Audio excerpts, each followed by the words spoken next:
भारत के संविधानविद, अर्थशास्त्री, भारत रत्न डॉक्टर भीमराव अंबेडकर के बारे में या उनके जीवन चरित्र के ऐसे बिंदुओं के बारे में बात करेंगे जो परीक्षाओं के दृष्टि से सर्वाधिक महत्वपूर्ण है। जैसा कि जानते हैं कि डॉक्टर भीमराव अंबेडकर भारत के संविधान के जनक कहे जाते हैं और ये संविधान सभा के प्रारूप समिति के अध्यक्ष थे। लेकिन इनके समग्र जीवन के जानने के लिए भले ही संक्षेप में जाने, कुछ बिंदुओं को अलग अलग करके जानना होगा। हम सबसे पहले उनके राजनीतिक क्षेत्र में आते हैं। राजनीति के क्षेत्र में उन्होंने जो सबसे बड़ा योगदान दिया भारत का संविधान है।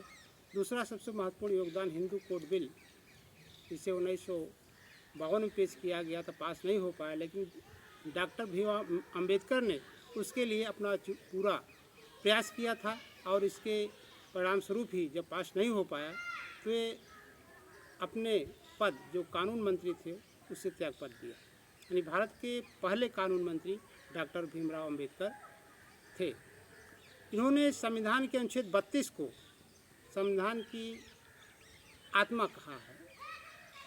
यानी संविधान के अनुच्छेद 32 से हमारे संपूर्ण मौलिक अधिकार का प्रवर्तन होता है। इसलिए सर्वाधिक महत्वपूर्ण जो संविधान का अनुच्छेद है, अनुच्छेद 32 है। धार्मिक क्षेत्र में कहा जाए तो इन्होंने धार्मिक क्षेत्र में भी और सामाजिक क्षेत्र में भी बहुत बड़ा काम किया।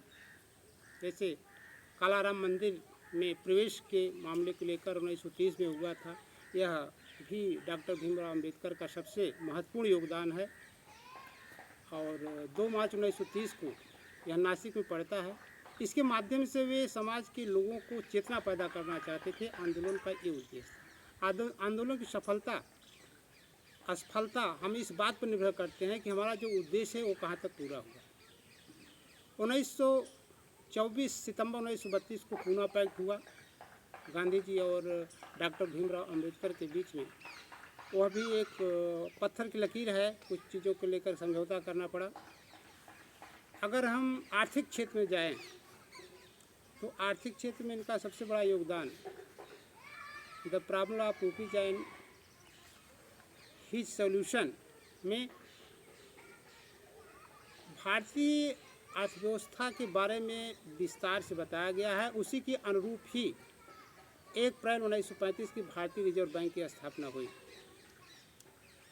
डॉक्टर भीमराव अंबेडकर को 1990 में भारत रत्न दिया गया और डॉक्टर भीमराव अंबेडकर के नाम में जो भीमा शब्द है उनकी माता का नाम है, राव शब्द उनके पिता के पिता का है और राम जी शब्द जो है उनके पिताजी का है और अंबेडकर शब्द उनके गुरु का है। अर्थात उनके नाम में कई लोगों के नाम का स्मरण होता है।